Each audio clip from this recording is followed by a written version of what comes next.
तो को मेरा प्यार भरा राधे राधे। आज हम श्रीमद् भागवत के 10वें स्कंद के 31वें अध्याय में प्रवेश करेंगे, जिसमें गोपिका गीत का वर्णन किया गया है।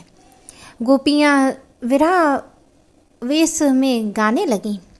प्यारे, तुम्हारे जन्म के कारण वैकुंठ आदि लोकों की भी ब्रज की महिमा बढ़ गई है। तभी तो सौंदर्य और मृदुलता की देवी लक्ष्मी जी अपना निवास स्थान वैकुंठ छोड़कर यहाँ नित्य निरंतर निवास करने लगी हैं, इसकी सेवा करने लगी हैं। परंतु प्रीतम, देखो तुम्हारी गोपियाँ, जिन्होंने तुम्हारे चरणों में ही अपने प्राण समर्पित कर रखे हैं, वन वन में भटक कर तुम्हें ढूंढ रही हैं। हमारे प्रेमपूर्ण हृदय के स्वामी, हम तुम्हारे बिना मोल की दासी हैं। तुम शरतकालीन जलाशय में सुंदर से सुंदर सरिसिज की कणिका के सौंदर्य को चुराने वाले नेत्रों से हमें घायल कर चुके हो।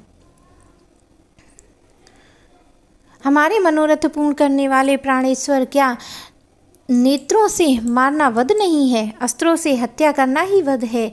पुरुष शिरोमणि यमुना जी के विषैले जल से होने वाली मृत्यु, अजगर के रूप में खाने वाले अघासुर और इंद्र की वर्षा, आंधी, बिजली, दावानाल और वृषभासुर और व्योमसुर आदि से भिन्न भिन्न अवसरों पर सब प्रकार के भयों से तुमने बार बार हम लोगों की रक्षा की है।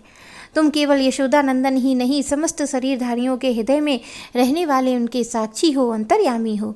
सखे ब्रह्मा जी की प्रार्थना से विश्व की रचना करने के लिए तुमने यदुवंश में अवतीर्ण हुए हो। अपने प्रेमियों की अभिलाषा पूर्ण करने वालों में अग्रण्य यदुवंश शिरोमणि, जो लोग जन्म मृत्यु के संसार के चक्कर से डरकर तुम्हारे चरणों की शरण ग्रहण करते हैं, उन्हें तुम्हारे कर कमल अपनी छत्र छाया में लेकर अभय कर देते हैं। हमारे प्रीतम, सबकी लालसा अभिलाषाओं को पूर्ण करने वाला वही कर कमल जिससे तुमने लक्ष्मी जी का हाथ पकड़ा है, हमारे सिर पर रख दो और ब्रजवासियों के दुख दूर करने वाले श्याम सुंदर, तुम्हारी मंद मंद मुस्कान की एक उज्जवल रेखा ही तुम्हारे प्रेमी जनों के सारे मान मद को चूर कर देने के लिए पर्याप्त है। हमारे प्यारे सखा, हमसे रूठो मत, प्रेम करो। हम तुम्हारी दासी हैं, तुम्हारे चरणों पर निछावर हैं। हम अबलाओं को अपना वह परम सुंदर सांवला सांवला मुख कमल दिखलाओ। तुम्हारे चरण कमल शरणागत प्राणियों के सारे पाप को नष्ट कर देते हैं। वे समस्त सौंदर्य माधुर्य की खान है और स्वयं लक्ष्मी जी उनकी सेवा करती रहती हैं। तुम उन्हीं के चरणों से हमारे बछड़ों को पीछे पीछे चलते हो और हमारे लिए उन्हें सांप के फनों तक पर रखने में भी तुम्हें संकोच नहीं किया। हमारा हृदय तुम्हारी विरह व्यथा की आग से जल रहा है। तुम्हारे मिलने की आकांक्षा हमें सता रही है। तुम अपने वे ही चरण हमारे वृक्ष स्थल पर रखकर हमारे हृदय की ज्वाला शांत कर दो। कमल नयन, तुम्हारी वाणी कितनी मधुर है। उसका एक एक पद, एक एक शब्द, एक एक अक्षर मधुर, अति मधुर, और बड़े बड़े विद्वान उसमें रम जाते हैं, उस पर अपना सर्वस्व निछावर कर देते हैं। तुम्हारी उसी वाणी का आस्वादन करके तुम्हारी आज्ञाकारिणी दासी गोपियाँ मोहित हो रही हैं। दानवीर, अब तुम अपना दिव्य अमृत से भी रस पिलाकर हमें जीवन दान दो और छका दो। प्रभु, तुम्हारी लीला कथा भी अमृत स्वरूप है। विरह से सताए हुए लोगों के लिए तो वह जीवन सर्वस्व ही है। बड़े बड़े ज्ञानी महात्मा भक्त कवियों ने उसका गान किया है। वह सारे पाप ताप को मिटाती ही है, साथ ही श्रवण मात्र से परम मंगल परम कल्याण का दान भी करती है।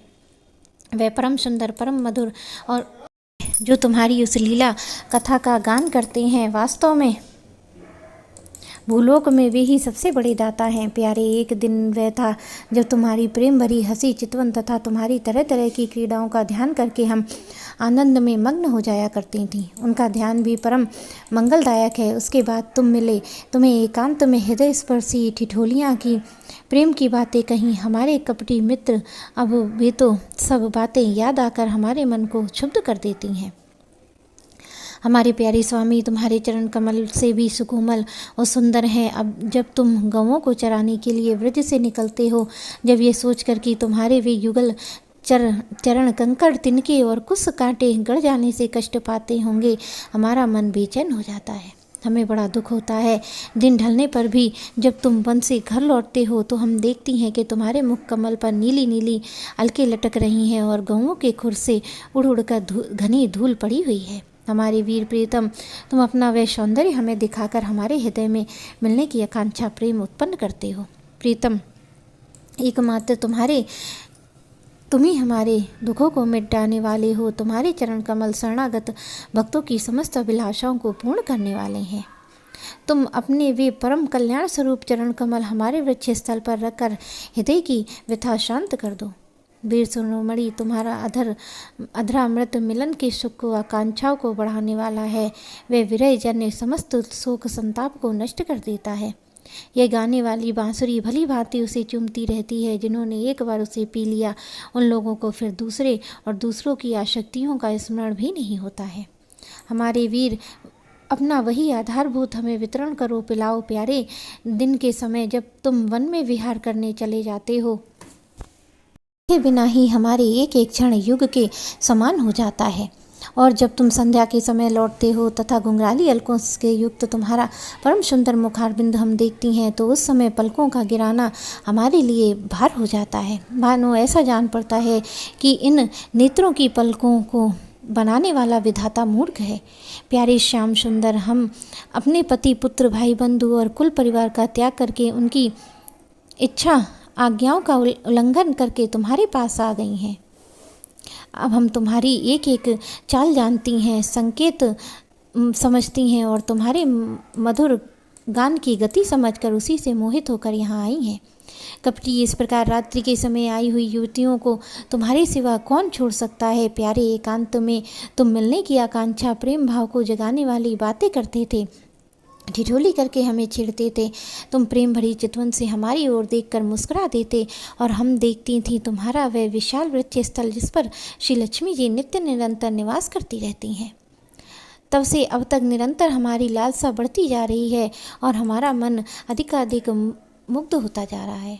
प्यारे, तुम्हारी यह अभिव्यक्ति ब्रज वनवासियों के संपूर्ण दुख ताप को नष्ट करने वाली है और विश्व का पूर्ण मंगल करने के लिए हमारा हृदय तुम्हारे प्रति लालसा से भर रहा है।